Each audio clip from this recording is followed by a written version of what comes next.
ஆமென். அல்லேலூயா. கர்த்தருடைய பரிசுத்தமான நாமம் மகிமைப்படுவதாக. நாம் தேவனுடைய வார்த்தைக்கு நேராய் கடந்து செல்வோம். கர்த்தர் நல்லவர், அவர் கிருபை என்றும் உள்ளது. அல்லேலூயா. இந்த நாளிலும் கூட ஆண்டவருடைய வார்த்தையை உங்கள் மத்தியிலே பகிர்ந்து கொடுப்பதிலே நான் மிகுந்த மகிழ்ச்சி அடைகிறேன். ஏனென்றால் இந்த வார்த்தை தான் நம்மளை விடுவிக்க போகிறது. அல்லேலூயா. இதுவரைக்கும் நம்ம செய்தது எல்லாமே பார்த்தீங்கன்னா ரூட்டு கிளியர் பண்ணியிருக்கிறோம். என்ன பண்ணியிருக்கிறோம்? ரோட் கிளியர் பண்ணியிருக்கிறோம். இப்போ ஒரு இடத்துக்கு போகணும், இப்போ காரில் ஒரு இடத்துக்கு போகிறோம், அந்த ரோட்டில் முன்னாடி முள் இருக்குது, கல் இருக்குது. ஆனால் என்ன பண்ணுவோம்? முன்னாடி ஃபஸ்ட்டு போயிட்டு அதெல்லாம் கிளியர் பண்ண சொல்லுவோம். யாரையா சொல்லி என்ன பண்ணிடுவோம்? அப்படி சொல்லி முன்னாடி ஒரு 2 2 வீலர் நிற்குது, உள்ளார முன்னாடி கார் போக முடியாமல் இருக்குது. என்ன பண்ணுவோம்? அந்த 2 வீலரை எடுக்க சொல்லுவோம்.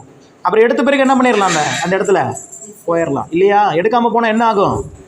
இடிச்சிரும், ஆக்சிடெண்ட் ஆகும், அவங்களுக்கும் பாதிப்பு, நமக்கும் பாதிப்பு. அப்போ இவ்வளோ நேரம் நம்ம என்ன பண்ணோம்? ஆண்டவரை பாடினோம், ஆண்டவரை துதித்தோம், ஆண்டவரை ஆராதனை பண்ணோம், ஆண்டவருடைய சமூகத்தில் ஜெபித்தோம், சாட்சி சொன்னோம். இதெல்லாம் இப்போ என்ன பண்ணியிருக்கிறோம் அப்படின்னா ரூட்டை கிளியர் பண்ணிட்டோம். இப்போ என்ன பண்ணிட்டோம்? ரூட்டை கிளியர் பண்ணிட்டோம். இப்போ ஆசீர்வாதம் என்கிற அந்த தேவனுடைய வல்லமை நம்ம வாழ்க்கையில் வரப்போகிறது. அது இந்த வார்த்தையின் மூலமாக. அல்லேலூயா. அதனால தான் நான் அடிக்கடி சொல்லுவேன், சத்தியத்தையும் அறிவீர்கள், சத்தியம் உங்களை விடுதலையாக. இந்த வார்த்தையை நம்பினவங்க ஒரு நாள் வெட்கப்பட்டு போனதா சரித்திரமே கிடையாது. எத்தனாயிரம் வருஷம் சரித்திரம் தெரியுமா இந்த வேத புத்தகம்? கிறிஸ்து பிறந்தே 2025 வருஷம், கிறிஸ்துவுக்கு முன்னாடி ஒரு 6000 வருஷம், கிட்டத்தட்ட 6 + 8000, கிட்டத்தட்ட 8000 வருட ஹிஸ்ட்ரியிலிருந்து உங்களுக்கு சொல்கிறேன். இந்த வார்த்தையை நம்பி நான் கெட்டு போயிட்டேன் சார் அப்படின்னு யாராவது ஒருவர் எங்கேயாவது நீங்கள் கேள்விப்பட்டிருக்கிறீங்களா? இந்த வார்த்தையை நம்பி நான் மேலே வந்திருக்கிறேன்னு எத்தனையோ சாட்சிகள், 1000 லட்சக்கணக்கான சாட்சிகள் உண்டு. அல்லேலூயா. கடந்த நாட்களில் ட்ரம்ப் நம்ம அமெரிக்கனுடைய அதிபராக பதவியேற்ற அவரும் அந்த அந்த அந்த இதில் அதான் சொன்னார், இந்த வார்த்தை தான் இனி இந்த இடத்துல நிற்க வச்சிருக்குது அப்படிங்கிறார். அல்லேலூயா. உலகளாவிய ஆளுகைக்கு ஒரு மிகப்பெரிய ஒரு ஸ்தானம், அதிபர் ஸ்தானம், அமெரிக்க அதிபருடைய ஸ்தானம். அமெரிக்காவில் ஒருத்தர் அதிபராக இருக்கிறாருன்னா அவர் அமெரிக்கா மட்டும் கண்ட்ரோல் இல்லை, உலக தேசங்களுடைய கண்ட்ரோலும் அவங்க கையில் இருக்கும். ஏன்னா பொருளாதாரத்தில் அமெரிக்காவை மீறி யாரும் செயல்பட முடியாது. அமெரிக்காவுடைய உதவி இல்லாமல் எந்த உதவி, ஒரு அணு ஆயுதமாக இருக்கட்டும், ஒரு போராக இருக்கட்டும், இல்லை ஒரு உதவியாக இருக்கட்டும், எதுக்குனாலும் யாரோட உதவி தேவை? அமெரிக்காவினுடைய உதவி தேவை. எல்லா நாட்டுக்கும், இந்தியாவுக்கும் அப்படி தான். பக்கத்தில் இருக்கிற எந்த நாட்டுக்காக இருந்தாலும் சரி, இந்தியா அமெரிக்காவினுடைய உதவி தேவை. ஏன்னா அமெரிக்கா ஒரு வல்லரசு நாடு, வளர்ந்த நாடு. அதனால் அதுக்கு எதிர்த்து நிற்கிறாங்க அப்படின்னா ரொம்ப கஷ்டம். இப்போ ரஷ்யா அமெரிக்காவுக்கு எதிர்த்து நிற்கிறாங்க அப்படின்னா இன்றைக்கி ரஷ்யாவினுடைய பண வீக்கங்கள் அதிகமாகி விட்டுருது. அங்கே இருக்கிற பொருளாதார சூழ்நிலைகள் எல்லாம் ரொம்ப மந்தமாகி விட்டது. காரணம் என்னென்னா ஹை டேக்ஸ் போட்டாங்க. அமெரிக்காவை எதிர்த்து நின்னதுனால அமெரிக்கா அவங்களுடைய பொருட்கள் வேறு எந்த நாட்டிலையும் சேல் பண்ண முடியாமல், இவங்களும் வேறு எந்த இடத்தையும் செய்ய முடியாமல், அதுக்கு அப்படியே சேல் பண்ணாலும் ரொம்ப குறைந்த விலைக்கு போகக்கூடிய சூழல் அமைச்சு இன்றைக்கி ஒரு பொருளாதாரத்தில் ஒரு மிகப்பெரிய ஒரு மந்த நிலை. யுக்ரைனுங்கிறது ஒரு சின்ன நாடு, ரஷ்யாங்கிறது மிகப்பெரிய ஒரு நாடு. அந்த சின்ன நாடை இன்னைக்கு வரைக்கும் ரஷ்யாவால் மேற்கொள்ள முடியலன்னா அதுக்கு காரணம் என்னன்னு நினைக்கிறீங்க? அதுக்கு காரணம் என்னவா இருக்கும்? வேற யாரும் இல்லை, அமெரிக்காவுடைய சப்போர்ட்டு தான். அல்லேலூயா. அமெரிக்கா மட்டும் உக்ரைனுக்கு கொடுத்த ஆதரவை பின் வாங்கிருச்சு அப்படின்னா இந்நேரம் உக்ரைனே தரமட்டமாயிருக்கும். ரஷ்யாவும் ஏன் உக்ரைன் அந்த அளவுக்கு இன்னும் தாக்குதல் நடத்தாமல் இருக்கிறாங்க அப்படின்னா அங்கே அடிக்கிற ஒவ்வொரு அடிக்கும் அமெரிக்கா அங்கே பதிலடி கொடுத்துக்கிட்டே இருக்கும் ஏதாவது ஒரு வழியில். அதனால தான் ரஷ்யாவும் என்ன பண்ணுது? தயங்கி நிற்குது. அப்படி ஒரு வல்லமையான ஒரு நாடு. அந்த நாட்டினுடைய அதிபர் சொல்கிறாரு, இந்த வார்த்தை தான் என்னை இந்த இடத்துல நிற்க வச்சிருக்குது. அல்லேலூயா. இதுக்கு மேலே என்ன ஒரு சாட்சி வேணும்? இதுக்கு மேலே ஒரு சாட்சி வேணுமா? கடவுளுடைய வார்த்தையை நம்பி அவர் மேலே எத்தனை பாலியல் குற்றவாளிகள் தெரியுமா? அவர் ஒரு வயது முதிர்ந்த ஒரு நபர். ஆனால் அவர் பேரில் எத்தனை பாலியல் குற்றங்களை கொண்டுதாங்க. இத்தனை பேரை கெடுத்துட்டாரு, இத்தனை பேரை இது பண்ணாரு அப்படின்னு சொல்லி பொய்யான குற்றச்சாட்டுகளை வச்சாங்க. ஆனால் நீதிமன்றத்துக்கு போய் நேர்மையான முறையில் அவர் மேலே எந்த தப்பு இல்லைங்கிறத நிரூபித்தார். இத்தனை ஆயிரம் ஜனங்கள் திரும்பியும் நம்பத்தக்கதான அவ்வளோ ஒரு குற்றத்தை வச்ச பிறகும் ஜனங்கள் அவங்கள நம்பினாங்க. காரணம் என்னன்னா அவரை பற்றி நல்லா தெரியும். அவர் அப்படி இல்லை, அவர் ஒரு தேவ மனிதர், அவர் வார்த்தைக்கு பயப்படுகிறவர், மனுஷனுக்கெல்லாம் பயப்பட மாட்டார். வடகொரியா அதிபரெல்லாம் பார்த்தீங்கன்னா எந்த அமெரிக்க அதிபரும் அவ்வளோ தைரியமாக தில்லா போய் சந்திக்க முடியாது. இவர் ஏற்கனவே ஒரு தடவை ஆட்சியில் இருக்கும்போது தனி விமானத்தில் போய் கை கொடுத்து குளிக்கிட்டு வந்தார் வடகொரியா அதிபரை. அவ்வளோ பயப்படுற ஆள், அவ்வளோ துணிஞ்ச ஆள். இவர் ட்ரம்ப். காரணம் என்னன்னா, மனுஷனுக்கு அவர் பயப்படவே மாட்டார், ஆனால் வார்த்தைக்கு முழுமையாக பயப்படுவார். அல்லேலூயா. இந்த வார்த்தை மேலே அவர் அவ்வளோ விசுவாசமாக உள்ளவர். பாருங்கள், அடுத்து இருக்கிற நாட்கள்லாம் பாருங்கள், அமெரிக்கா பல ஆசீர்வாதங்களை பெற்றுக்கொள்ளும். பல விதமான சூழ்நிலைகள் அமெரிக்காவில் ஒரு பெரிய எழுப்புதல் உண்டாகும். காரணம் என்னன்னா, தேவனால் தெரிந்து கொள்ளப்பட்ட ஒரு மனிதன் ஆளுகைக்கு வந்து விட்டார். தேவன் அவரை கொண்டு அந்த தேசத்தையும் ஆசீர்வதிப்பார், அந்த தேசத்தை கொண்டு சுற்றி இருக்கிற தேசங்களையும் ஆசீர்வதிப்பார். விரைவில் அது இந்தியாவிலேயும் நடக்கும். அல்லேலூயா. இந்தியாவிலேயும் அப்படிப்பட்ட ஒரு ஆட்சி மாற்றம் உண்டாகும். இந்தியாவிலேயும் தேவனால தெரிந்து கொள்ளப்பட்ட ஒரு மனிதர் வந்து நீதியாக ஜனங்களை ஆளுகை செய்வார். நீதியாக ஏழை எளிய ஜனங்கள் வாழ்வு பெருகும். விவசாய கடன்கள் எல்லாம் தள்ளுபடி செய்யப்படும். கல்வி கடன்கள் எல்லாம் தள்ளுபடி செய்யப்படும். எல்லா மதவாத அமைப்புகளுக்கும் ஒரு முற்றுப்புள்ளியை வைப்பாங்க. இந்தியா செழித்தோங்குகிற ஒரு நாட்கள், சுவிசேஷம் மயமாக்கப்படுகிற ஒரு நாட்கள். எங்கு பார்த்தாலும் தேவனுடைய ஜனங்கள் விடுதலையோடு பயமில்லாமல் தேவனை துதித்து ஆராதனை செய்கிற நாட்கள் வரப்போகிறது மிக விரைவில். அல்லேலூயா. ஆமாம், இது எல்லாம் தீர்க்க தரிசனம். நீங்கள் நோட் பண்ணிக்கணும். இன்னைக்கு என்னுடைய நோட்டை வீடியோலையும் இருக்குது, நோட் பண்ணிக்கோங்க. இது நடக்கும். இதுவரை தேவன் சொன்னது ஒன்றும் கீழே விழுந்து போனதே இல்லை. எத்தனையோ சாட்சிகள் என்னால் சொல்ல முடியும். ஏன்னா சொன்னது அவர் சொல்லியும் செய்யாதிருக்கிறவர் அல்ல, அவர் வசனித்தும் நிறைவேற்றாதிருக்கிறவர் அல்ல, அவர் நிச்சயம் செய்வார். அல்லேலூயா.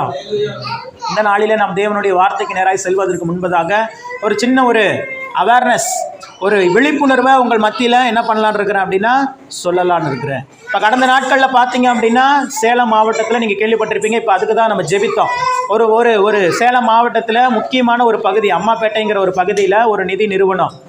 அந்த நிதி நிறுவனத்தினுடைய ஸ்கீம் என்னன்னு கேட்டிங்கன்னா, நீங்கள் 1 லட்ச ரூபா முதலீடு பண்ணிங்கன்னா ஒரு மாதத்துக்கு 30,000 ரூபா கொடுப்பாங்க. 7 மாதத்துக்கு 2,10,000 ரூபா உங்களுக்கு லாபம். ஆனால் அந்த லாபம் எப்படி வருது தெரியாது. அந்த லாபம் என்ன பிஸ்னஸ் பண்ணி தராங்க தெரியாது. பணம் கொடுத்தா என்ன பண்ணிடுவாங்க, 2 மடங்காக திருப்பி கொடுத்துருவாங்க.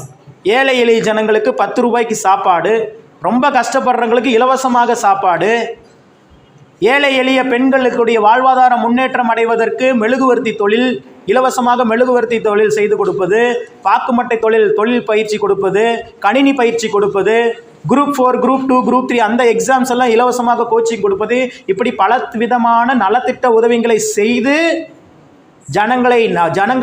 ஜனங்களுக்கு அவர்கள் மீது ஒரு பெரிய நம்பகத்தை வர வைத்து, அதுக்கு பிறகு நாங்கள் உங்களுக்கு உதவி செய்ய விரும்புகிறோம் அப்படின்னு சொல்லி உங்களிடத்தில் இருக்கிற பணத்தை என்கிட்ட கொடுங்க, 7 மாதத்தில் உங்களுக்கு 2 மடங்காக நாங்கள் திரும்பி கொடுக்குறோம் என்று சொல்லி திரளான ஜனங்கள் என்ன பண்ணிட்டாங்க, இவ்வளோ நல்லவங்களா இருக்கிறாங்களே, எப்படி வெள்ளையாக இருக்கிறவங்க பொய் சொல்ல மாட்டான்பாங்களே அந்த மாதிரி நம்பிட்டாங்க. அந்த மாதிரி நம்பி என்ன நடந்துச்சுன்னு கேட்டிங்கன்னா, அவங்கக்கிட்ட இருக்கிற பணம் சரி ஒரு சேவிங்ஸில் வச்சுருக்கிறாங்க, ஒரு 50,000 1 லட்சம் கையில் வச்சுருக்கிறாங்க, பேங்க்கில் போட்டு வச்சா ஒரு 50 பைசா வட்டி தான் வருது, சரி இதை எடுத்து வைப்போன்னு ரிஸ்க் எடுக்கல. அவங்களுடைய வாழ்வாதாரத்தையே விற்றுட்டாங்க. இப்போ சேலம் மாவட்டத்தில் அம்மாப்பேட்டையில் இருக்கிற தொழில் பார்த்தீங்கன்னா தறி, நீங்கள் யூஸ் பண்ணுற அந்த வேஷ்டி, இந்த சாமி துண்டு, இந்த வேஷ்டி, இதனுடைய ப்ரொடக்ஷன் ஏரியா எங்கன்னு கேட்டிங்கன்னா சேலம் அம்மாப்பேட்டை தான். தெரியுமா உங்களுக்கு? ஆமாம், அங்கே தான். இவங்க என்ன பண்ணிட்டான், இதை விட இதில் வருமானம் அதிகமாக வருதுன்ட்டு தறியே கொண்டு போய் விற்றுவிட்டான். தறி அத்தனை வருஷமாக தொன்று தொட்டு அவங்க அப்பா காலம் அவங்க தாத்தா காலத்துலேருந்து வந்துட்டு இருந்த தொழிலை விற்று என்ன பண்ணிட்டாங்க, பணத்தை கொண்டு போய் அங்கே கொடுத்துட்டாங்க. அங்கே தான் வேலை செய்யாமலே காசு தராங்களே, 2 மடங்கு போட்டால் 7 மாதத்தில் என்னது, 10 லட்சம் போட்டால் 20 லட்சம், 1 கோடி போட்டால் 2 கோடி, அப்படி மக்களை நம்ப வைத்து பணமும் கொடுத்து கொண்டு தான் இருந்தாங்க. எத்தனை வருஷங்க, 2 வருஷமா. திடீரென்று அரசாங்கத்தினருக்கு அந்த செய்தி போய் போலீஸ் உள்ளே வந்து அனுமதி இல்லாமல் நீங்கள் இந்த இப்படிப்பட்ட முதலீடு திட்டங்களை நடத்துறீங்கன்னு சொல்லி அவங்களை அரெஸ்ட் பண்ணிட்டாங்க. இப்போ என்ன நடந்துருச்சு, அதில் முதலீடு பண்ண ஜனங்கள் என்ன செய்வதென்று தெரியாமல் திகைத்து போய் நின்று விட்டார்கள். ஏன்னா அவ்வளோ நம்பிட்டாங்க, எப்படியாவது இதை வச்சு வாழ்க்கையில் முன்னேறிடலாம் அப்படின்னு சொல்லி வட்டிக்கெல்லாம் வாங்கி 5 ரூபா வட்டி 10 ரூபா வட்டிக்குன்னு வாங்கி என்ன பண்ணிட்டாங்க, முதலீடு. ஆமாம், அதனால் எதுக்காக இதெல்லாம் சொல்கிறேன் அப்படின்னா, சுற்றி இருக்கிறவங்க ஏமாந்து போகட்டும், தேவனுடைய பிள்ளைகள் ஏமாறக்கூடாது. அல்லேலூயா. எனக்கு எத்தனையோ தடவை இந்த அழுத்தம் வந்துச்சு, நீங்கள் இன்வெஸ்ட் பண்ணுங்கள் பிரதர், நீங்கள் ஒன்றுமே பண்ண வேண்டாம் அப்படின்லாம் ஸ்ட்ராங்காக நின்ன. ஏன்னா 12 வருஷம் எக்ஸ்பீரியன்ஸ் எனக்கு இருக்குது இந்த ஃபீல்டில், எனக்கு தெரியும். அந்த கம்பெனியுடைய ஒவ்வொரு நகர்வுகளையும் நான் சொல்லிகிட்டே இருந்தேன். அடுத்து இதுதான் நடக்கும், கிறிஸ்மஸில் இப்படி இருக்கும், அப்புறம் நியூ இயர்க்கு இப்படி வரும், பொங்கல் வரும், பொங்கல் முடிஞ்ச பிறகு அந்த கம்பெனி போனால் பார்ப்போம் அப்படின்னு சொன்னேன். பொங்கல் முடிஞ்சிச்சு, கம்பெனி காணோம். அல்லேலூயா. ஏன்னு கேட்டிங்க அப்படின்னா, என்னால் ஒருத்தர் தான் காப்பாற்ற முடிஞ்சிச்சு. நான் ஒரு 4 பேருக்கு ஆலோசனை கொடுத்தேன். 4 பேரில் ஒருத்தரை வந்து முழுசாக காப்பாற்றிட்டேன். அல்லேலூயா. என் ஃப்ரெண்டு, அந்த கம்பெனிக்கு முன்னாடி இருக்கிற ஒரு ஃப்ரெண்டு, அவன் எத்தனையோ தடவை என்கிட்ட கேட்டான், இவன் கொஞ்சம் டைட் பண்ணி பார்க்கட்டுமா, ஒரு 1 லட்ச ரூபா ட்ரை பண்ணி பார்க்கட்டுமா அப்படின்னா. வாய்ப்பே இல்லை, போட்டேன்னா நீ நடுத்தருவில் நிற்பனே சொல்லிட்டான் அவன்கிட்ட. இப்போ அவன் நன்றி சொல்கிறான், நீ மட்டும் கொஞ்சம் சொல்லியிருந்தீங்கன்னா நான் போட்டிருப்பேன், இன்றைக்கி நானும் அந்த கூட்டத்தில் ஒரு ஆளாக நின்றுருப்பேன், இன்றைக்கி நீ காப்பாற்றி விட்டுட்ட சதா அப்படிங்கிறான். எதுக்காகனா, நான் அனுபவிச்சேங்க, நான் கஷ்டப்பட்டேன், நான் அவமானப்பட்டேன். எத்தனை பேர்கிட்ட இதே மாதிரி நிறுவனங்களில் நான் பணத்தை வசூல் பண்ணி கொடுத்து, நான் பாஸ்டர், நான் கிறிஸ்டியனு, நான் நல்ல பையங்கிற அந்த நம்பிக்கைக்காகவே, இவன் சொன்னால் கரெக்டாக இருக்குங்கிறதுக்காகவே எத்தனையோ பேர் ஏன்ட்ட முதலீடு பண்ணி அதை கொண்டு போய் ஒரு நிறுவனத்தில் கொடுத்து கடைசியில் அவன் தூக்கிட்டு ஓடி இவங்க எல்லாரும் முன்னாடி நான் கை கட்டி நின்னேன். நான் அவமானப்பட்டேன், என்னை வெட்கப்படுத்தினாங்க, தலை குனிஞ்சு நின்னாங்க, சிறைச்சாலைக்கு போனேன். எல்லா சம்பவம் எனக்கு நடந்துச்சு. அது யாருக்கும் இனிமேல் நடக்கக்கூடாதுங்கிற ஒரு நல்ல எண்ணத்தில் தான் நான் சொன்னேன். அல்லேலூயா. வேற ஒன்றும் இல்லை, உங்களுடைய முன்னேற்றத்தில் தான் என்னுடைய ஆசீர்வாதமே. நீங்கள் நல்லா இருந்தால் என்ன யாருக்கு நன்மை நினைக்கிறீங்க? இப்போ நீங்கள் இருக்கிற எல்லாரும் மாதம் 1 லட்ச ரூபா சம்பாதிக்கிறீங்க சார், நீங்களாம் யாருக்கு தசமபாகம் கொடுப்பீங்க? எனக்கு தானே கொடுப்பீங்க. அப்போ நீங்கள் நல்லா இருந்தால் யாருக்கு தான் ஆசீர்வாதம்? நீங்கள் நல்லா இருந்தால் தான் எனக்கு ஆசீர்வாதமே. நீங்கள் கஷ்டப்பட்டால் எனக்கு ஆசீர்வாதமா? இல்லை. அப்போ நீங்கள் நல்லா இருக்கணுங்கிறது தான் எங்களுடைய நோக்கம். நீங்கள் நல்லா இருக்கணுங்கிறதுக்காக தான் நாங்கள் ஆலோசனை சொல்லுவோம். என் சொந்த தங்கச்சியும் என் பேச்சை கேட்கல, உங்களை என்ன சொல்கிறது? என் சொந்த தங்கச்சி தான், ஆவியில் நிரம்பி அந்நிய பாஷை பேசி ஜெபிக்கிற தங்கச்சி தான், வாரம் வாரம் சர்ச்சுக்கு போகிற தங்கச்சி தான், நல்ல தங்கச்சி தான், எந்த குறையும் இல்லை. ஆனால் இந்த ஒரு விஷயத்தில் என் பேச்சை கேட்கல. எவ்வளவோ படித்து சொன்னேன், கெஞ்சி சொன்னேன், எங்கள் அம்மாட்ட சொன்னேன், எங்கள் அக்காட்ட சொன்னேன். அதெல்லாம் ஒன்றும் இல்லை, அதெல்லாம் பாரு அப்படின்னாங்க. இப்போ பார்த்துட்டு தான் இருக்கிறாங்க, நானும் பார்த்துட்டு தான் இருக்கிறேன். இப்போ என்கிட்ட பேசக்கூட முடியல அவங்களால. இப்போயும் நம்பிட்டு இருக்கிறாங்க. எப்படியாவது நேற்று மெசேஜ் அனுப்பிச்சு என் தங்கச்சி, சேலஞ்சு விடுது என்கிட்ட, பாரு உன் முன்னாடி நான் சாட்சியாக நின்று காட்டுறேன் அப்படின்னு. நான் சொன்னேன், இப்போயாவது மனம் திரும்பு, இதுக்கு மேலேயும் ரிஸ்க் எடுக்காத, இதுவே நீ பண்ணது தப்பு. இல்லை ஆண்டவர் எங்களை வெட்கப்பட விட மாட்டார். நான் சொன்னேன், ஆண்டவர் அவங்களை பணத்தை போட சொன்னார். சொல்லுங்கள் பார்ப்போம், ஆண்டவர் என்னை இந்த கம்பெனியில் பணம் போட சொன்னார்னு யாராவது இருக்கீங்களா? அந்த கம்பெனியில் யாராவது இருந்தாங்களா? யாரும் இல்லை. ஏன்னா ஆண்டவர் சொல்ல மாட்டார். ஆண்டவர் உங்களை காப்பாற்றுறதுக்காக தான் பேசினார் இது வரைக்கும். அது புரிஞ்சிக்கல அந்த பொண்ணு. நான் சொன்னேன், இவ்வளோ நாளாக உன்னை எப்படியாவது காப்பாற்றணுன்னு தான் ஆண்டவர் என் மூலமாக உன்ட்டு சொல்லிக்கிட்டே இருந்தாருக்களா. நீ எப்படியாவது தப்பிச்சிரு, கடனை வாங்கி போட்டு மாட்டிக்காதக்களா, நீ ஏன் பிள்ளை, நீ வெட்கப்பட்டுறக்கூடாது, உனக்கு ஏற்கனவே கடன் பிரச்சனை இருக்குது, இனிமேலும் கடனில் மாட்டிக்காதன்னு சொல்லி அண்ணன் மூலமாக சொன்னச்சு. ஆனால் உனக்கு அது ஆண்டவர் வார்த்தையாக தெரியல, அண்ணன் வார்த்தையாக தெரிஞ்சிச்சு. அதனால் நீ விட்டுட்ட. இன்றைக்கி அழுது கொண்டு இருக்கிற, டென்ஷனில் இருக்குது, சொல்லுது, டென்ஷனாக இருக்குது, என்ன பண்ணுறதுன்னு தெரியல, ஏது பண்ணுறது தெரியல. இது இப்படி வரக்கூடாதுன்னு தான் நான் ஆரம்பத்துலேருந்து சொன்னேன். அல்லேலூயா. அதனால் இன்றைக்குமே உங்களுக்கு ஒரு ஆலோசனை வருதுன்னா அதை தைரியமாக, அதை வந்து பயபக்தியோடு ஏற்றுக்கொள்ளுங்க. கண்டிப்பாக நல்லா இருப்பீங்க. ஆலோசனையை அசட்டை பண்ணிட்டீங்கன்னா கஷ்டம்தான். எனக்கு ஆலோசனை கொடுக்க ஆள் இல்லை. நான் எல்லாம் செவரையும் முட்டி மோதிட்டு வந்துட்டேன். எல்லா பக்கமும் எனக்கு தெரியும். எனக்கு இதுதான் கரெக்ட், இதுதான் தப்புன்னு எனக்கு தெரியல. நான் பாட்டு தெரிஞ்சது தான் கரெக்டுன்னு சொல்லி என் வாழ்க்கையே வீணடித்தேன். என் நாட்கள் எல்லாம் வீணாக போனது. எத்தனை அவமானங்கள் தெரியுமா? ஜாக்கின் வயிற்றில் இருக்கும் போதெல்லாம் என் மனைவி கூடயே நான் இல்லை, தலைமறைவாயிட்டேன் நான். அந்த மாதிரி ஒரு நிலையெல்லாம் எனக்கு இருந்துச்சு. சிறைச்சாலையில் இருந்தேன். எத்தனை நெருக்கங்கள், எத்தனை அவமானங்கள் மறக்க முடியுமா? எல்லாவற்றையும் ஆனால் ஆண்டவர் மாற்றினார். நான் ஜெயிலில் போய் தான் மனம் திரும்பினேன். அல்லேலூயா. அப்பயும் கிறிஸ்டின் தான். ஆனால் எப்போ தெரியுங்களா நான் மனம் திரும்பினேன்? ஜெயிலில் போயிட்டு உட்காந்தோம்னா அங்கே ஒன்றும் வேலைலாம் இருக்காது. விசாரணை கைதிக்கு உட்காந்து ஏதாவது இப்போ விளாண்டுட்டு இருக்கலாம், இல்லைனா எல்லாரும் கூட கேரம் போர்டு கொடுப்பாங்க, விளாண்டுட்டு இருக்கலாம், இல்லைன்னா டிவி பார்த்துட்டு இருக்கலாம், இல்லைனா அப்படியே வெளியே சும்மா சுற்றிட்டு இருக்கலாம். நான் உட்காந்து என்னுடைய வாழ்க்கையை ஆராய்ச்சி பார்த்தேன், எந்த விஷயத்தில் நம்ம தப்பு பண்ணோம் அப்படின்னு சொல்லி. அப்போ ஆண்டவர்கிட்ட ஒப்பு கொடுத்தேன். சரி, ஒப்பு கொடுத்துட்டு ஜெபம் பண்ணிவிட்டு, ஆண்டவரே என்னை இந்த ஒரு விசை என்னை நினைத்தருளுங்க, நான் வெளியே போய் உங்களுக்கென்று ஊழியத்தை செய்கிறேன், உண்மையாக ஊழியம் செய்கிறேன், பிஸ்னஸ் எல்லாம் பண்ணுவேன், ஆனால் ஊழியத்துக்கு தடையில்லாத பிஸ்னஸ் நான் பண்ணுவேன் அப்படின்னு சொல்லிட்டு ஒப்பு கொடுத்துட்டு, சரி கொஞ்சம் பைபிள் வாசிக்கலான்னு சொல்லிவிட்டு எங்கள் அம்மாவை பைபிள் எடுத்துகிட்டு வர சொன்னேன். எங்கள் அம்மாவும் சேலத்துலேருந்து கொண்டு வந்துட்டாங்க மதுரைக்கு. ஜெயிலுக்குள்ளே விடமாட்டேன்ட்டாங்க. எந்த புக்கும் அனுமதி கிடையாது. புக்குக்குள்ளே பக்கத்தில் வந்து கஞ்சா வச்சு பதுக்கி உள்ள புக்கு கொடுக்குறாங்கன்னு சொல்லிட்டு எந்த புக்கும் உள்ள அனுமதி கிடையாதுன்ட்டாங்க. எப்படி இருக்கும் பாருங்க. ஒரு பைபிள் வாசிக்கணும்னு நினைக்கிறேன், பைபிள் படிக்க வழி இல்லை. எப்படி இருக்கும்? அப்படியே அப்போ தான் நான் என் வாழ்க்கையை உணர்ந்தேன். இப்போ நான் பைபிள் வாசிக்கணும்னு நினைக்கிறேன், ஆண்டவரை தேடணும்னு நினைக்கிறேன், ஆனால் எனக்கு வழி இல்லையே. அப்படியே ஜெயிலாக பிளாக்காக போகிறேன். யாராவது கிறிஸ்டின் இருப்பாங்களா, ஏதாவது பைபிள் யாராவது வச்சுருப்பாங்களா? இதுக்கு முன்னாடிலாம் கொடுத்துட்டு தான் இருந்தாங்க. ஏதாவது ஒரு பைபிள் கிடைக்குமா அப்படின்னு சொல்லிட்டு போய் கேட்குறேன், யாருமே இல்லைங்கிறாங்க. பைபிளா? ஏப்பா வேற ஏதாவது புக்கு கேளுப்பா, குங்குமம் கேளு தரோம், நீ என்னப்பா பைபிள் வந்து கேட்டுட்டு இருக்கிற அப்படின்ட்டு என்னை பைத்தியத்தை போல பார்த்தாங்க. அப்படியே வருத்தத்தோடு, ஆண்டவரே உங்கள் வார்த்தையை தான் நான் படிக்கணும்னு நினைக்கிறேன், நான் மனம் திரும்பி இருக்கிறேன், எனக்கு உங்கள் வார்த்தை கிடைக்கலையேன்னு சொல்லிட்டு அப்படியே ஒரு பிளாக்ல கடைசியாக நடந்து போயிட்டு இருக்கிறேன். அங்கே இருக்கிற கம்பியில் ஒரு பழைய புதிய ஏற்பாடு அப்படியே சுருட்டி நசுக்கி அப்படியே சொறி வச்சுருந்தாங்க. அது மட்டும் என் கண்ணில் பட்டுருச்சு. உண்மையாகவே எனக்கு கண்ணு தெரியாது, ஆனால் அந்த நேரத்தில் அது மட்டும் என் கண்ணுக்கு தெரியுது. அல்லேலூயா. போய் பார்த்தோனையும் அப்படியே ஆசையோடு போய் தெரிஞ்சிருச்சு, அது ப்ளூ கலர் கவரை பார்த்தோன்னே தெரிஞ்சிச்சு அது பைபிள் தான்ட்டு. அப்பா ஏசப்பா பைபிளை தந்துட்டாருன்னு சொல்லி போய் பைபிளை கையை வைக்கிறேன், என் கை இன்னொரு கை பிடிக்குது. யார்ரா நீயே அப்படின்னு சொல்லி. கீழே யாருன்னு பார்த்தா பாய், முஸ்லீம் பாய் என்ன பாய் நீங்கள் பைபிள் வச்சுட்டு இருக்கிறீங்க அப்படின்னு. இந்த பைபிள் தான்ப்பா நான் படிச்சுட்டு இருக்கிறேன், ஏன்ட்டு இருக்கிறதே ஒரு பைபிள் தான், அதை நீ ஆட்டை போடலான்னு பார்க்குறியா அப்படின்னாங்க. இல்லை பாய் ஒரு கொஞ்ச நேரம் கொடுங்க படிச்சுட்டு தந்துடுறேன் அப்படின்னு சொல்லி கேட்டால் அப்புறம் அவரும் கொடுத்தாரு. அப்புறம் போய் எடுத்தேன் பாருங்க, எடுத்து 2 நாளில் புதிய ஏற்பாடு படித்து முடித்தேன். அவ்வளோ வாஞ்சேன். வார்த்தையே கிடைக்கல, வார்த்தை கிடைக்காத பஞ்சகாலம் வரும்னு பைபிள் ஒரு வசனம் இருக்குது, அதை அப்போ தான் நான் உணர்ந்தேன். 2 நாள் முழு வேதாகமத்தையும், புதிய ஏற்பாடு முழு வேதாகமத்தையும் படித்தேன். வேறு வேலையில் உட்காந்து படிச்சுக்கிட்டே இருப்பேன்.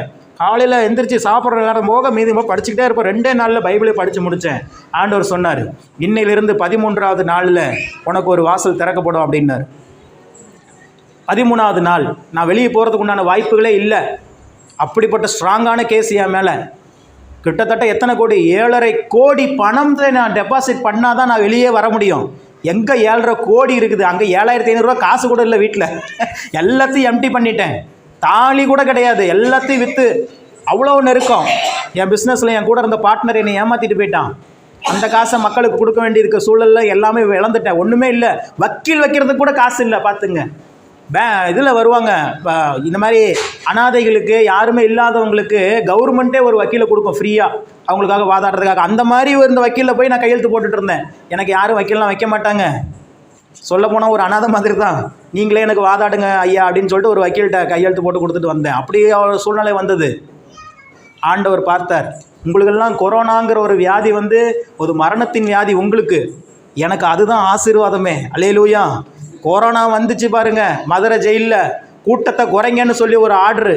புதுசாக யாரெல்லாம் கேஸ் வந்தாங்க, இந்த பிட் பாக்கெட் கேஸு, சின்ன கேஸு, அவங்க எல்லாத்தையும் துரத்தி விட்டுருப்பான்ட்டாங்க. அப்படியே எல்லாம் பார்க்குறாங்க ஆச்சரியமா, என்னடா அது எங்களுக்கு தெரியல உள்ளே என்ன நடக்குதுன்னு. வெளியே தான் நீங்கள் எல்லாம் கொரோனா, அங்கே இங்கே பஸ்ஸு போகல, எல்லாம் லாக்டவுனு. அங்கே உங்களுக்கு உள்ளே இருக்கிறவங்களுக்குலாம் அவ்வளோ சீக்கிரம் உலக வெளியில் இருக்கிறது என்ன நடக்குதுன்னு தெரியாது, பேப்பர் படித்தா தான் தெரியும். அந்த அளவுக்கு ஒன்றும் தெரியாது. திடீரென்று பார்த்தீங்க அப்படின்னா 23ஆம் தேதியிலிருந்து தமிழ்நாட்டுக்கு லாக்டவுன் அறிவிச்சிட்டாங்க. 23ஆம் தேதியிலிருந்து அடுத்த 15 நாளைக்கு எந்த பஸ்ஸும் ஓடாது, எங்கேயும் இருக்க முடியாது, எல்லாம் அவங்கவுங்க சொந்த ஊருக்கு போயிருங்கன்னு சொல்லி தமிழ்நாடு அரசு அறிவிப்பு கொடுத்துருச்சு. 22ஆம் தேதி சாயங்காலம் சதாசிவன் தகப்பன் பெயர் நீதி பாருங்கள்னு கூப்பிட்டாங்க. அல்லேலூயா. எனக்கு யாரையா வக்கீல் வச்சா, எனக்கு யாரையா ஜாமீன் தந்தா, எந்த 7.5 கோடியா நான் கட்டினேன் அப்படின்னு சொல்லிட்டு ஆச்சரியத்தோடு நான் பார்க்குறேன். கடைசீட்டில் பார்த்தீங்கன்னா எனக்கு என் பேரில் யார் எனக்கு கம்ப்ளைண்ட் கொடுத்தாங்களோ, யார் என்னை உள்ளே அரெஸ்ட் பண்ணாங்களோ, அவங்களே சொந்தமாக ஒரு வக்கீலை வச்சு அவங்களே சொந்த ஜாமீன் போட்டு, எனக்கு யார் என் மனைவியோ எங்கள் அம்மாலாம் ஜாமீன் போட்டுலாம் வெளியே வரலைங்கோ, என்னை யார் உள்ளே தள்ளாங்களோ அவங்களே எனக்கு ஜாமீன் போட்டு என்னை வெளியே வர வச்சு காசு கொடுத்து ஊருக்கு போய் சேருப்பான்னு அனுப்பிச்சு விட்டாங்க. அல்லேலூயா. இதுதான் கர்த்தருடைய செயல், இதுதான் கர்த்தருடைய செயல். அப்புறம் ஆண்டவர்கிட்ட ஒப்பு கொடுத்த, ஆண்டவரே இந்த பணத்தெல்லாம் இழந்துட்டேனே ஆண்டவரே, எனக்கு ஏதாவது வருமா? அதுக்கப்புறமும் நெருக்கடி இருந்துச்சே, என்ன பண்ணுறது ஆண்டவரே?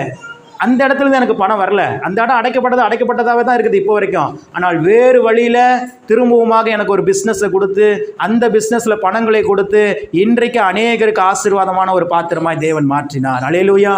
இதுதான் உலகத்தானுக்கும் உனக்கும் நமக்கு இருக்கிற வித்தியாசம். உலகத்தான் இழந்து போயிட்டானா அது அவ்வளோதான், அவனுடைய முடிவு வந்துடும். ஆனால் தேவனுடைய பிள்ளைகள் இழந்து போனாலும் தேவன் அந்த வாசல் அடைக்கப்பட்டால் இன்னொரு வாசலை திறந்து உன்னை ஆசீர்வதிக்காமல் விடவே மாட்டார். அல்லேலூயா. ஏன்னா நீங்கள் அவரை நம்பி இருக்கிறீங்க, ஒரு நாள் வெக்கப்பட்டு போக மாட்டீங்க. நான் நேற்று தகச்சி கூட அதான் சொன்னேன். இப்போ கூட ஒன்றும் இல்லை, நீ ஆண்டவர்கிட்ட ஒப்பு கொடு, அறிக்கை செய்ய, ஆண்டவரே நான் செஞ்சது தப்பு தானே மன்னிப்பு மட்டும் கேளு, ஆண்டவர் வேற வழியில் உன் பணத்தை உன் கைக்கு வர வைப்பாருங்கிறேன். கேட்க மாட்டேங்குது, இப்போவும் கேட்க மாட்டேங்குது. சேலஞ்ச் பண்ணது 3 மாதம் தான். ஏற்கனவே முதல்ல 3 நாள் சொன்னாங்க, அப்புறம் இப்போ 15 நாள் சொன்னாங்களா? இப்போ நேற்று ஃபோனில் சொல்லிருச்சு 3 மாதம் தான் என் பணம் எனக்கு வந்துடும், அவங்களே எனக்கு திருப்பி தந்துடுவாங்கன்னுச்சு. ஓகே, இந்த 3 நாளுக்குள்ளேயே உன் டைம் 3 மாதத்துக்கு போயிருச்சு. இந்த இப்போ நான் அனுப்பின மெசேஜை நீ பதிவு பண்ணி வச்சுக்கோ. 3 வருஷம் கழிச்சானாலும் இந்த மெசேஜ் இப்படியே தான் இருக்கும். நான் சொன்னது நடக்குதா இல்லையான்னு பாருன்னு சொன்னேன். எனக்கு தெரியும், அனுபவப்பட்டதுனால சொல்கிறேன். முள்ளு குத்துனா அந்த குத்தில் எந்த அளவுக்கு அது ஆழமாக போனால் எவ்வளோ ரத்தம் வருங்கிறது எனக்கு தெரியும். ஏன்னா நான் நிறைய குத்துகளை வாங்கியாச்சு. நீ குத்தப்படக்கூடாதுங்கிறதுக்காக தான் நான் சொல்கிறேன். அல்லேலூயா. புரிந்து கொண்டவர்கள் ஆசீர்வதிக்கப்படுவார்கள், பாதுகாக்கப்படுவார்கள், தேவனால் மீட்கப்படுவார்கள், தேவ பிள்ளைகள். அதனால் நான் உங்களுக்கு எதுக்கு இவ்வளோ செய்தியில் இவ்வளோ தூரம் சொல்கிறேன் அப்படின்னா, நம்ம ஊரில் யாராவது வந்துட்டு நீங்கள் பணத்தை கொடுங்க, உங்களுக்கு 2 மடங்காக தரோம் 3 மடங்காக தரோன்னு எவனாவது வந்தான் அப்படின்னா போலீஸில் பிடிச்சி கொடுத்துருங்க. ஸ்டார்டிங்லேயே பிடிச்சி கொடுத்துருங்க. அவன் பணத்தெல்லாம் வசூல் பண்ண பிறகு போலீஸ் அதை கண்டுபிடிச்சி வந்து அதுக்கப்புறம் மக்கள் ஏமாற்றப்படுறதை விட முன்னாடியே 100 இலவச ஃபோன் தான். நீங்கள் ஃபோன் அடித்து இந்த மாதிரி எங்கள் ஊருக்குள்ளே ஒருத்தர் வந்திருக்கிறான், 10,000 ரூபா கட்டினா 20,000 ரூபா தந்துடுறேங்கிறான், ஐயா கொஞ்சம் வந்து பாருங்கயான்னு ஒரு ஃபோனை மட்டும் அடிச்சு விட்ருங்க. மக்களாவது காப்பாற்றப்படட்டும். அல்லேலூயா. பெரிய பெரிய பணக்காரங்க தான் அதை இன்வெஸ்ட் பண்ணுவாங்கன்னு நினைக்கிறீங்களா? ரொம்ப ஏழைகள், கஷ்டவாளிகள், சரி அதுலையாவது போய் ஒரு முன்னேறிடலாம், அதுலையாவது போய் இந்த கடன் அடைச்சிடலாம், அதுலையாவது போய் இந்த பிள்ளைங்களுடைய வாழ்க்கையை நடத்திடலாம், பிள்ளைங்களுக்கு கல்யாணம் பண்ணி கொடுத்துடலான்னு நினச்சவங்கெல்லாம் இன்றைக்கி நடு ரோட்டில் நின்று கொண்டு இருக்கிறாங்க. பல செய்திகள் வந்து கொண்டு இருக்கிறது. பல கோடிகள் வசூல் பண்ணது மட்டும் 500 கோடி மோசடிங்கிறாங்க, 100 கோடி கம்பல்சரி மோசடி ஆகிருக்குதுங்கிறாங்க. அன்னைக்கு அந்த ரைடு பண்ண அன்னைக்கு மட்டுமே 12 கோடி ரூபா பணத்தை எடுத்துருக்குறாங்க, 2.5 கிலோ தங்கத்தை எடுத்துருக்குறாங்க. எல்லாம் யார் காசு? உங்கள் காசு தான், நம்ம காசு தான், நம்ம ஜனத்தினுடைய காசு தான். தேவன் உங்களை நம்பி ஒரு ஆசீர்வாதத்தை கொடுத்தால் அதை பெருக்க வேண்டியது உங்கள் பொறுப்பு. ஆனால் அதை இழக்கக்கூடாது. சத்துரு அதை பிரித்து எடுத்துகிட்டு போகிற அளவுக்கு நீங்கள் விட்டுற கூடாது. கர்த்தருடைய கரம் உங்களுக்கு உதவி செய்யும். இப்போவும் நான் சொல்கிறேன், இழந்து போனோமா கவலையப்பட வேண்டாம், ஒப்பு கொடுங்க, வேற வழியில் வரும். எந்த வழி திறக்கப்படும்லாம் தெரியாது. உங்களுக்காக அவர் ஏதாவது ஒன்று பண்ணுவார், யார் மனசுலையாவது பேசுவார், ஏதாவது ஒன்று பண்ணி உன்னை தூக்கி விடாம விட மாட்டார். அல்லேலூயா. ஏன்னா நீ அவர் பிள்ளை, நீ சோர்ந்து போகிறத அவர் ஒரு நாள் விட மாட்டார், நீ கண்ணீர் வடிக்கிறத ஒரு நாள் அவர் பார்க்கவே மாட்டார். நம்முடைய அப்பா உயர்ந்த தகப்பன், இங்கே கண்ணீர் விடுகிறத ஒரு நாள் அவர் பார்த்துட்டு சும்மா இருக்க மாட்டார். நான் பிள்ளை சொல்கிறேன், ஜாகின்னு சொல்கிறேன், அங்கே ரோட்டில் போகாதரா, அங்கே குழி இருக்குதுரா விழாதரான்னு நான் சொல்கிறேன்.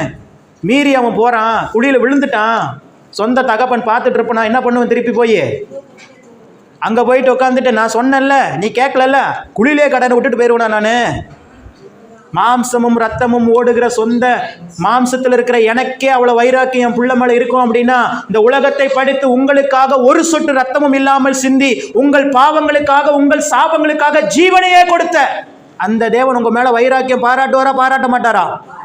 கண்டிப்பாக பாராட்டுவார். மனுஷங்க உங்களை ஏமாத்திட்டாங்கன்னு கவலைப்படாதீங்க. கடவுள் நீதி செய்வார், கடவுள் நியாயம் செய்வார். அவருடைய பார்வையிலிருந்து யாரும் தப்ப முடியாது. கடைசியில் என்ன சம்பவம் தெரியுமா? இதில் பியூட்டி, நடத்தின கம்பெனி வந்து கிறிஸ்டின் கம்பெனி, உள்ளே இருக்கிற தலைவர் பிஜேபி ஆளு. நேற்று ஒருத்த வீணமரமே போட்டான். என்ன போட்டான்? பணம் கொடுத்து மதமாற்றம், கேட்க போன போலீஸ் மீது தாக்குதலாம். இப்படி ஒரு சம்பவம் நடக்கவே இல்லை. எனக்கு தெரியும். அங்கே மத மாற்றமே நடக்கலை, அங்கே பிரசங்கமும் பண்ணல, ஒன்றும் பண்ணலை. அவங்க ஒரு கிறிஸ்டியன் கம்பெனி, அங்கே பைபிள் இருந்தது உண்மைதான், அங்கே இருக்கிறவங்க ஜெபம் பண்ணது உண்மைதான். ஆனால் இங்கே வரவங்ககிட்ட பணம் வாங்கிட்டு நீங்கள் மதத்தை மாற்றிங்கன்னு சொல்லி யாருக்கும் ஒரு ஆளுக்கு ஞானஸ்தானம் கொடுக்கல, ஒருத்தரையும் நீங்கள் கிறிஸ்தவ மதத்துக்கு மாறுங்கன்னு யாருமே சொல்லலை. ஆனால் ஒருத்தன் போட்டான், வேணும்னே போட்டான். ஏன்னா அது ஒரு கிறிஸ்தவ கம்பெனிங்கிறதுனால. இன்றைக்கி தேவனுடைய இதை அறிஞ்ச எங்களுக்கு தெரியும். இப்போ அறியாத நீங்கள் அதை பார்க்குறீங்கன்னு என்ன நினைப்பீங்க? என்னப்பா இப்படி ஆனால் பண்ணியிருக்கிறாங்க, பணத்தை வாங்கி மதத்தை மாற்றிருக்கிறாங்களேப்பான்னு சொல்லி யார் மேலே இப்போ கோபம் வரும்? அந்த கம்பெனி மேலே கோபம் வருமா, கிறிஸ்தவ மதத்து மேலே கோபம் வருமா? இதுதான் பிஜேபியினுடைய திட்டம். இதுதான் வரக்கூடாதுன்னுட்டு நான் ஆரம்பத்திலிருந்து போராடிட்டு இருந்தேன். நாளைக்கு ஏதோ ஒன்றுனா கிறிஸ்தவங்களை மதிக்கவே கூட மாட்டாங்க. சர்ச்சு பாஸ்டருங்க, அதில் சம்மந்தப்பட்ட ஒரு பாஸ்டரும், அதில் முதலாளி 4 பேர்த்தில் ஒருத்தர் பாஸ்டர் வேறு, அதுவும் முக்கியமான பாஸ்டர். நீலாம் அவர் வந்து சபையே நடத்த முடியாது, அவ்வளவு அசிங்கமான பண மோசடி. இது வந்து ஒரு கேவலமான ஒரு செயல். எப்படி பாலியல் வழக்கில் ஒரு குற்றவாளி உள்ளே போனானோ அதை விட கேவலமான செயல். ஜெயிலில் இருக்கும்போது கேட்பாங்க, நீ என்ன கேஸ் அப்படின்னு கேட்பாங்க. போய் பண மோசடின்னு சொன்னீங்கன்னா உங்களை மதிக்க கூட மாட்டாங்க.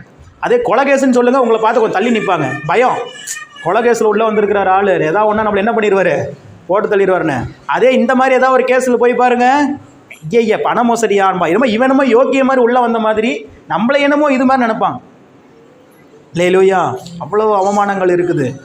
உலகத்தை புரிந்து கொள்ளுங்கள். இந்த முழு பைபிள் இருக்குது பார்த்தீங்களா, இந்த முழு பைபிளில் சென்ட்ரல் எல்லாம் முன்னாடி ஒரு 1000 வசனம் இருக்குது, பின்னாடி ஒரு 1000 வசனம் இருக்குதுன்னு வச்சுக்கோங்க. அந்த இடையில ஒரு வசனம் இருக்குது பார்த்தீங்களா, அந்த வசனம் என்ன தெரியுமா? யாருக்கா தெரியுமா? சத்தமாக சொல்லுங்க, சத்தமாக சொல்ல. கரெக்டு தான். மனுஷனை நம்புவதை பார்க்கிலும்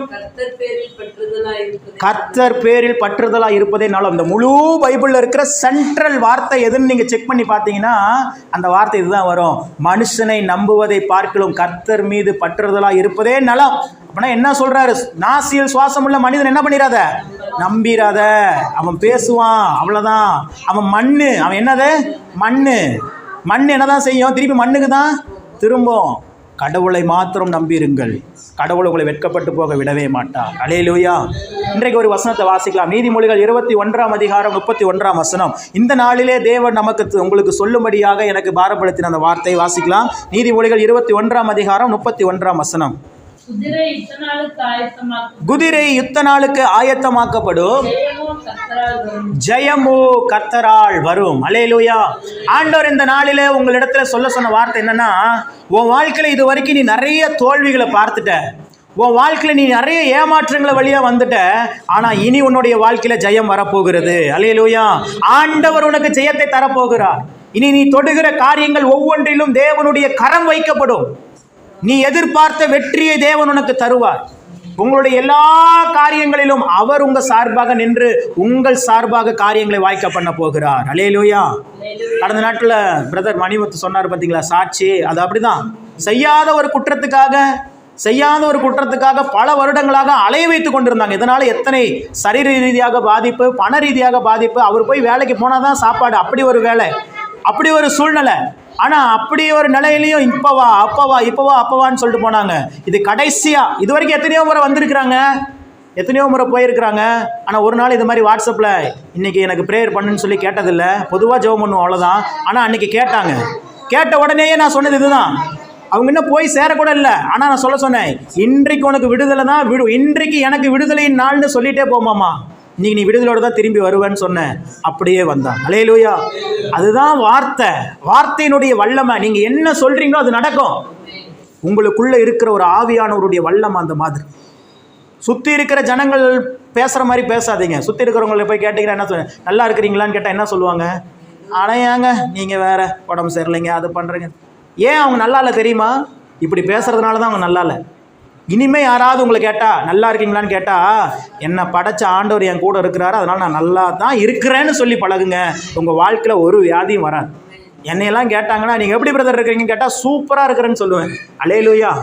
அங்கே டப்பாவில் 100 ரூபா காசு தான் இருக்கும் வீட்டில். ஆனால் கேட்டால் எப்படி தான் சொல்லுவேன்? நல்லா இருக்கிறையா, எனக்கு என்னையா குறை, நல்லா இருக்கிறேன்னு சொல்லுவேன். ஆனால் அப்படி சொல்ல ஆரம்பித்த பிறகு தான் என் வாழ்க்கையில் நிறைய அற்புதங்களே தேவன் செய்தார். அதுக்கு முன்னாடி இருக்கிறது தான் சொன்னேன். என்னங்க ஒன்றும் வருமானம் இல்லைங்க, வர்ற வருமானம் வர்றது கரெக்டாக போகுதுங்க, ஒன்றும் கஷ்டமாக தாங்க இருக்குது, கடன் அடைக்கலைங்க, இப்படி சொல்லிட்டு இருந்தேன். அப்படி சொல்லிட்டு இருக்க என் வாழ்க்கையில் கடன்கள் இருந்து கொண்டு தான் இருந்தது, நெருக்கடிகள் இருந்து கொண்டு தான் இருந்தது, பிரச்சனைகள் இருந்து கொண்டு தான் இருந்தது. ஆண்டவர் சொன்னார், இனிமேல் நீ நடந்ததை சொல்லாத, நடக்க போகிறத இப்போவே சொல்லு அப்படின்னாரு. இனி நீ எப்படி இருக்க போற அதை இப்போ சொல்ல ஆரம்பின்னு சொன்னார். அப்போ நான் சொல்ல ஆரம்பித்தேன், மற்றவங்க கேட்குறவங்க சொல்ல ஆரம்பித்தேன், நான் நல்லா இருக்கிறேன், நல்லா இருக்கிறாங்க என் பிள்ளைங்க, நல்லா ஊழியத்தை செய்கிறேன், நல்ல விசுவாசிகள் ஆண்டவர் தராரு, நல்ல பிஸ்னஸ் பண்ணுறேன், நல்ல வருமானம் வருதுன்னு சொல்ல ஆரம்பித்தேன் பாருங்க. என் வாழ்க்கையில் எல்லாமே இப்போ நல்லதாக நடந்து கொண்டு இருக்கிறது. அல்லேலூயா. ஒரு குறைவும் இல்லாமல், இப்போ உண்மையாகவே சொல்கிறேன், ஒரு குறைவும் இல்லாமல் இருக்கிறேன். ஒரு டைம் நான் இங்கேருந்து அரியலூர்லேருந்து இங்கே வந்துட்டு போகிறதுக்கு எனக்கு ஆகிற செலவு மட்டும் 1500 ரூபா. எத்தனை? ஒரே ஒரு டைம் அரியலூர்லேருந்து இங்கே வந்துட்டு சர்ச்சை அட்டன் பண்ணிவிட்டு திருப்பி ரிட்டர்ன் போகிறதுக்கு பெட்ரோல் மட்டும் 1000 ரூபாய்க்கு போடுவோம். டிரைவருக்கு காசுலாம் தரமாட்டோம், அவர் இலவச டிரைவர். அல்லேலூயா. ஆமாம், அவர் காசு அவர் கேட்டதும் இல்லை, நானும் கொடுத்ததே. நானாக பார்த்து ஏதாவது அவர் சேலத்துலேருந்து வருவார், அவர் சொந்த இங்கே ஊருக்காரர் இல்லை, சேலத்துலேருந்து பஸ் ஃபேர்லாம் போட்டுட்டு வராரேங்கிறதுக்காக சரி அந்த பஸ்ஸு காசாவது ஆகட்டுன்னு சொல்லி ஒரு சின்ன காணிக்கு மாதிரி ஒரு காசை கொடுப்பேன், அவ்வளோதான். இது வரைக்கும் நான் சம்பளம் கொடுத்ததில்லை. டிரைவரை கூப்பிட்டு வந்தேன்னா டிரைவர் 1000 ரூபா கேட்பார். அப்போ கணக்கு வச்சுங்க, ஒரு தடவை நான் அரியலூர்லேருந்து இங்கே வந்துட்டு போகணும்னா 2500 ரூபா வேணும். 4 வாரத்துக்கு வந்துட்டு போனால் 10000 ரூபா வேணும். ஒன்றும் இல்லை, வந்து சர்ச்சை நடத்திட்டு உங்களுக்கு இந்த வார்த்தையை சொல்லிட்டு போகிறதுக்கு நான் எவ்வளோ செலவு பண்ணோம் சொல்லுங்க? எவ்வளோ செலவு பண்ணோம்? 10000. 4 வாரத்துக்கு எவ்வளோ வச்சு? 10000 செலவு பண்ணுறோம். அதை தாண்டி உங்களுக்கு எங்களால் முடிந்த ஒரு சின்ன உதவி, மாதத்தில் ஏதோ ஒரு எண்ணெய் பாக்கெட் வாங்கி கொடுக்குறோம், ஏதோ ஒரு உதவி செய்கிறோம், அதுக்கு ஒரு 5000 5000. அப்போ இந்த சபையை நடத்துவதற்கே 15000 செலவு பண்ணி தான் வர்றோம். இங்கிருந்து வர்ற காணிக்கெல்லாம் வருது, எடுக்கிறீங்களே பாஸ்டர், எவ்வளோ பாஸ்டர் வருது? அது ஒரு 2000 ரூபா வரும் மாதத்துக்கு. அல்லேலூயா. அதையும் கணக்கு சொல்லிடுறேன், எல்லாமே கணக்கு இருக்குது. நீங்கள் கொடுக்குற காணிக்கைகள் எல்லாம் எழுதி வச்சுருவாங்க. போனோடனே எவ்வளோ எண்ணி அங்கே நோட்டில், என் பர்சனல் நோட்டில் எழுதி வச்சுருவாங்க. இந்த வாரம் இத்தனாம் தேதி இந்த ஞாயிற்றுக்கிழமை இந்த காணிக்கை வந்துச்சுன்னு எழுதி வச்சுருவாங்க. அதனால் எதுக்காக சொல்கிறேன் அப்படின்னா, ஒரு காலகட்டத்தில் இதே அழுந்தலைப்பூர்லேருந்து புள்ளம்பாடிக்கு எத்தனையோ முறை என் வண்டியை தள்ளிட்டு போயிருக்கிற பெட்ரோல் இல்லாமல் வண்டி போயிட்டே இருக்கும், பெட்ரோல் போட காசு இருக்காது, நம்பிக்கையோடு போவேன், ஜெபம் பண்ணிகிட்டே போவேன், அன்னி பஸ்ஸில் ஜெபம் பண்ணிட்டே போவேன், எப்படியாவது போயிடலாம் புள்ளம்பாடிக்கு அப்படின்ட்டு வண்டி நின்றும். வண்டி என்ன பண்ணிடும்? நின்றும். பெட்ரோல் இருந்தால் தானே வண்டி ஓடும். எத்தனை முறை பெட்ரோல் போடுறதுக்கு வண்டி காசு இல்லாமல் கரெக்டாக அந்த பாலத்துக்கிட்ட போனோடனே வண்டி நின்றும் பாருங்க. நம்ம அந்த வரக்குப்பை தாண்டினோடனே, தாப்பாய் தாண்டினோடனே அந்த பாலம் வரும் பாருங்க, அங்கே போய் நின்றும். அங்கேருந்து அந்த பக்கம் ஃபுல்லாக மேடு. இந்த வண்டி, என் வண்டி சாதாரண வண்டியில் ரொம்ப வெயிட் அதிகம், அப்படியே தள்ளிக்கிட்டே அந்த மேட்டில் ஏற்றிக்கிட்டே போவேன் பெட்ரோல் போடுறதுக்கு. காசு இருக்கும், 100 ரூபா 50 வச்சுருப்பேன், பெட்ரோல் போடுறதுக்கு மனசு வராது. காலியான பேருக்கு போட்டுக்கலாம் அப்படின்ட்டு அசால்ட்டாக விட்டுருவேன். எத்தனையோ முறை தள்ளி போட்டிருக்கிறேன். ஆனால் இப்போ எப்படி தெரியுங்களா? பெட்ரோல்னு போனாவே எவ்வளோன்னு கேட்பாங்க. டேங்க்கு ஃபுல்லு. அல்லேலூயா. காருக்கு போனாலும் சரி, 2 வீலருக்கு போனாலும் சரி, மெர்சி வண்டிக்கு போனாலும் சரி, எவ்வளோ சார் பெட்ரோல் போடணும்? டேங்க்கு ஃபுல்லு. அவ்வளோதான், கணக்கெல்லாம் பார்க்குறதே இல்லை. தேவன் ஆசீர்வதித்து விட்டார். அல்லேலூயா.